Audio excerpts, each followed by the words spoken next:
Hello everyone, Neeraj की बात में एक बार फिर आप सभी का स्वागत है। आज मैं आपके सामने कहानी लेकर आई हूं जिसका शीर्षक है मेरी माँ की छुट्टियां।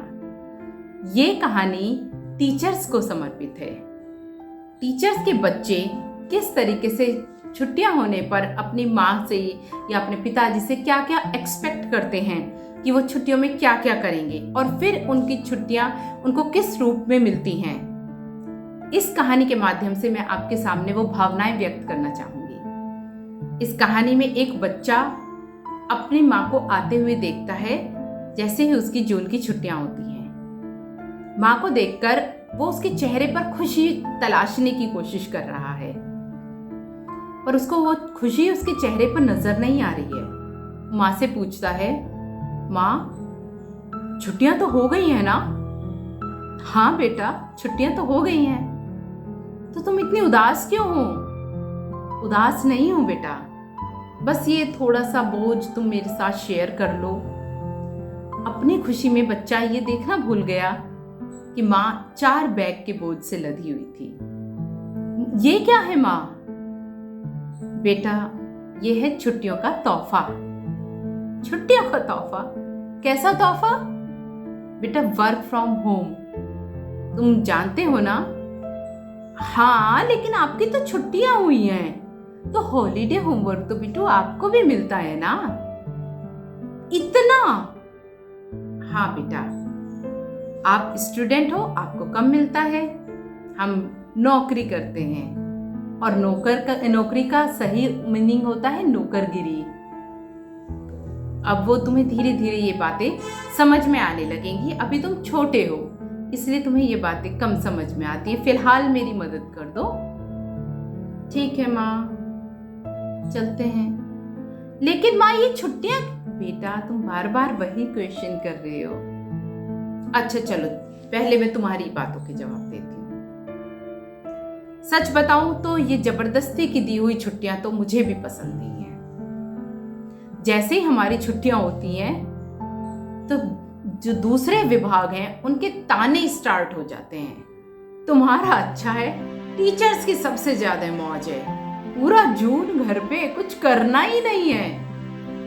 अब कोई इन्हें कैसे बताए कि जैसे ही हम स्कूल से निकलते हैं हमारे पास आदेशों की फहरिस्त आ जाती है कि आपको छुट्टियों में कभी भी बुलाया जा सकता है, इस तरीके के काम करने हैं। वर्क फ्रॉम होम, बस अंतर इतना है कि स्कूल में बैठकर हमने वो काम नहीं किए, घर से किए हैं। अब छुट्टियों में घूमने तो बेटा बाकी विभाग भी जाते हैं अपने, चाहे छुट्टियां लेकर जाते हो चाहे कैसे भी जाते हो। लेकिन अगर कोई टीचर छुट्टी चला गया है, जून की छुट्टियों में कहीं घूमने चला गया है, बहुत बड़ी बात हो जाती है, क्योंकि जून की 1 महीने की छुट्टी गया है ना। अब ऐसा तो होता नहीं है कि कोई पूरे महीने अपना घूमने में व्यतीत कर रहा है, लेकिन जो फोटो किसी ने अपलोड कर दिए वो तो उस जगह पर चिपक जाते हैं, तो देखने वालों को प्रतीत होता है जैसे पूरा महीना मनाली में ही बीत गया, जबकि उस मनाली में बहुत सारे विभाग के लोग आए हुए हैं। लेकिन चूंकि एक टीचर गया हुआ है, ये एक बहुत बड़ा अपराध है। तो ताने शुरू हो जाते हैं इस तरीके के। काम तो हमें फिर भी करना है।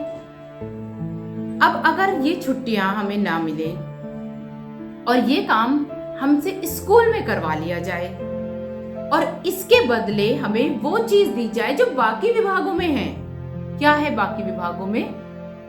बाकी विभागों में मिलती है अर्न लीव, जिसे मोटा मोटी तौर पर लोग कहते हैं 13 महीने की तनख्वाह। 13 महीने की, क्योंकि उन तनख्वाह अगर आपने वो लीव नहीं अवेल की है तो उसके बदले वो पैसे मिल जाते हैं, तो लोग उसको 13 महीने की तनख्वाह के रूप में देखते हैं। तो बेटा, हमारे विभाग में 13 महीने की तनख्वाह नहीं होती, 12 ही महीनों की तनख्वाह होती है। हम तो ये कहते हैं कि हमें जून में बुला लें और अर्न लीव दे दें। ये जो छुट्टियां अभी मिली हैं इनकी हमें अभी आवश्यकता नहीं है। अब 14 CL हमको मिलती हैं। 14 CL आप बताइए बेटा, आपके स्कूल की 4 PTM, 4 छुट्टियां गई, 1 फीवर में 5 दिन निकल जाते हैं, तो बाकी के फैमिली फंक्शंस कब अटेंड करें? या कोई और हारी बीमारी किसी का पता लेना, कोई और परेशानी भी हो सकती है, वो किन छुट्टियों में से मैनेज करें। अब अगर कोई टीचर स्कूल से गायब मिलता है, अपनी छुट्टियां एडजस्ट करते हैं या अपने चीजें आपस में एडजस्ट करने की कोशिश करते, तो वो बहुत बड़े अपराधी हो जाते हैं। लेकिन अगर अर्न लीव मिल जाए तो वो सारे कार्यक्रम, वो सारी परिस्थितियां उन छुट्टियों में मैनेज हो जाएंगी।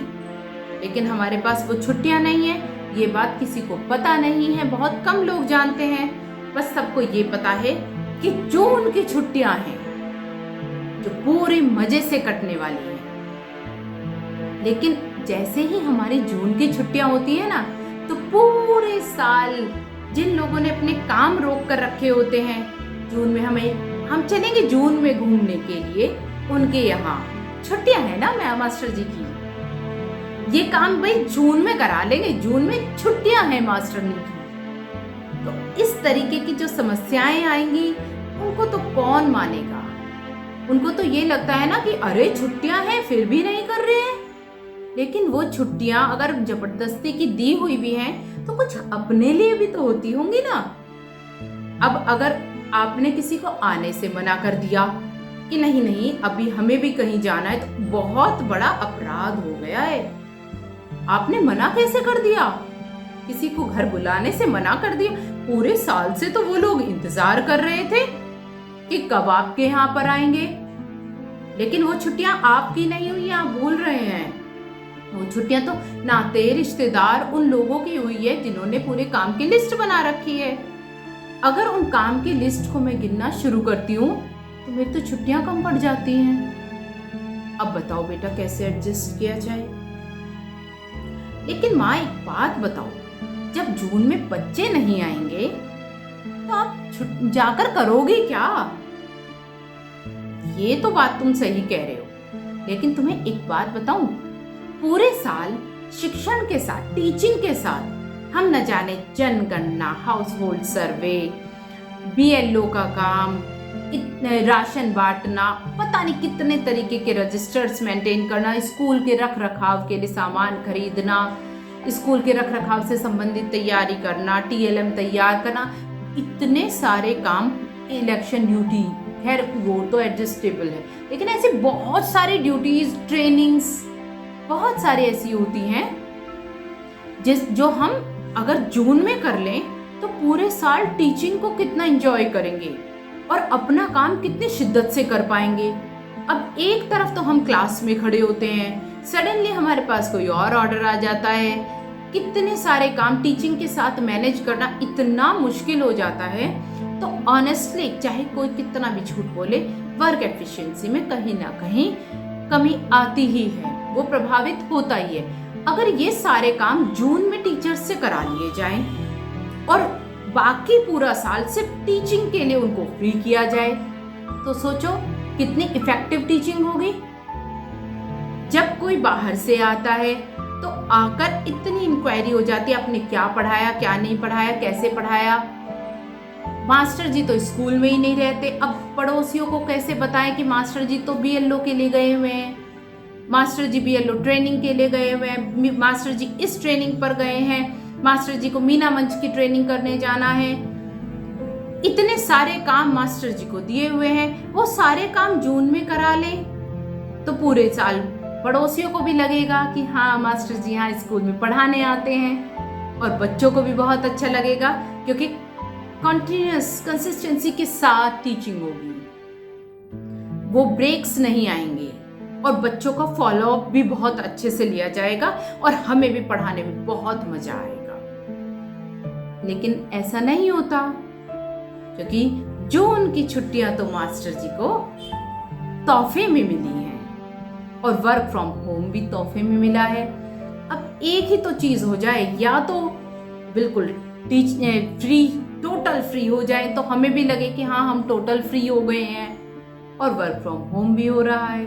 अच्छा, एक और मजेदार बात मैं तुम्हें बेटा बताती हूँ। कई बार तुमने अखबारों में पढ़ा होगा कि फला मास्टर जी सोते हुए पाए गए, फला मास्टरनी ऐसे सोती और बच्चे इधर उधर छिन भिन पाए गए, कूदते फांदते पाए गए। अखबारों में फोटो छप गए। एक तो सदियों पुराना फोटो आज भी ऐसे वायरल होता है, बिल्कुल लाइव, जैसे आज ही की खबर हो, जबकि प्रेजेंट सिनेरियो टोटल चेंज हो चुका है।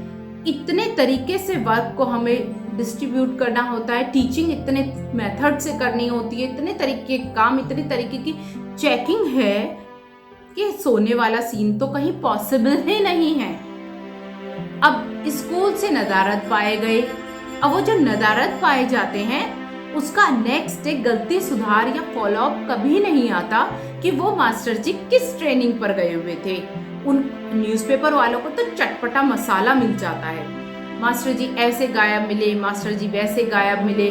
उसके बाद मास्टर जी के पास स्पष्टीकरण नहीं आता, क्योंकि मास्टर जी तो काम से गए थे ना। पर किसी अखबार में गलती सुधार वाला कॉलम कभी मास्टर जी के लिए बिल्कुल भी नहीं देखा गया। लेकिन इन सब के लिए मास्टर जी के पास कोई समाधान नहीं है सिवाय गालियां खाने के। पूरा ऐसा लगता है कि मास्टर जी इस पूरे समाज के बहुत बड़े अपराधी हो गए हों। तो बेटा, इस अपराध के साथ इस जून की छुट्टियों में मैं फिर से घर आ गई। मेरी माँ अपनी भड़ास पे भड़ास निकाले जा रही थी और मैं धैर्य से उसकी बात ऐसे सुने जा रहा था जैसे मैं सब कुछ समझ रहा था।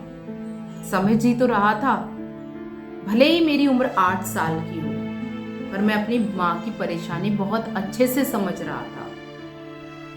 मेरी माँ स्कूल से इतनी परेशान नहीं थी, मेरी माँ परेशान थी उन सामाजिक व्यवहार से जो कुंठित करते हैं। अगर कोई व्यक्ति अपना काम ईमानदारी से कर रहा है और उसके बाद भी उसको बहुत कुछ सुनने को मिल रहा है तो सबको फ्रस्ट्रेशन होती है, सबको बुरा लगता है। लेकिन मैं अपनी माँ की बात धैर्य से सुने जा रहा था। कुछ परेशानी, कुछ कुंठा मेरे अंदर भी थी। बहुत उम्मीद थी मुझे माँ की इन छुट्टियों से, पर मुझे ऐसा लग रहा था मेरी वो उम्मीद गलत थी। मेरे को याद है कि मेरी माँ ने मुझे ड्राइंग करना सिखाया था। बहुत कुछ करना चाहती है मेरे साथ, वो मेरे साथ वही ड्राइंग बनाना चाहती है। मैं भी माँ से अक्सर कहता हूँ, माँ बस एक दिन अपना वो दे दो जिसमें मैं पूरे दिन आपके साथ बैठूं, बात करूं, खेलूं, ड्राइंग बनाऊं।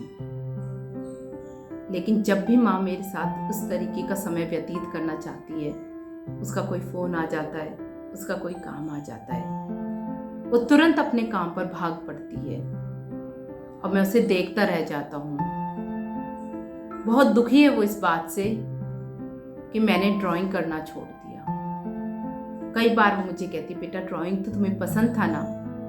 लेकिन मैं उससे कहता हूँ, माँ तुम्हारे साथ करना पसंद था। और इस जवाब पर वो निरंतर हो जाती है, बहुत दुखी हो जाती है। मैं उसे दुखी नहीं करना चाहता, पर मेरी भी तो अपनी माँ से कुछ उम्मीद है। मैं कैसे करूँ? फिलहाल मैं आज अपनी माँ से कुछ नहीं कहूँगा। आज फिर मैं चुप हूँ, अपनी माँ की छुट्टियों का व्यस्त कार्यक्रम जानकर। उनसे तो शिकायत करने का भी मन नहीं करता, क्योंकि वो सच्ची है, ईमानदार है, वो अपना काम बहुत मन लगाकर करती है। उनके पास तो समय अपने लिए भी नहीं है, उसे शिकायत क्या करूं? बस एक ही बात सोचता हूं, कभी तो मेरी माँ की छुट्टियां भी मेरे लिए होंगी। कभी तो वो एक दिन आएगा जब मैं अपनी माँ के साथ खेलूंगा, कूदूंगा। बस एक ही डर है, कहीं ऐसा ना हो कि जब वो दिन आए तो मेरी उम्र खेलने की ना हो। मेरी माँ की छुट्टी कहानी लिखते समय मुझे अपने बच्चे के लिए यही सब महसूस हो रहा था। वो अक्सर मुझसे यही कहता, माँ एक दिन मुझे दे दो। मैं कोशिश करते हुए भी वो एक दिन नहीं निकल पा पाता। खैर, आप लोगों से अनुरोध है कि बिना सारी परिस्थिति जाने किसी भी दूसरे व्यक्ति की थाली में रखे हुए घी को ज्यादा मत आंकिए। हर एक विभाग व्यस्त है, हर एक विभाग इतनी ही कर्मठता से कार्य कर रहा है। दूसरों पर इल्जाम मत लगाइए और एक दूसरे के कार्य का सम्मान कीजिए और कोशिश कीजिए अपने बच्चों का वो एक दिन उसकी उम्र बढ़ने से पहले आ जाए। धन्यवाद।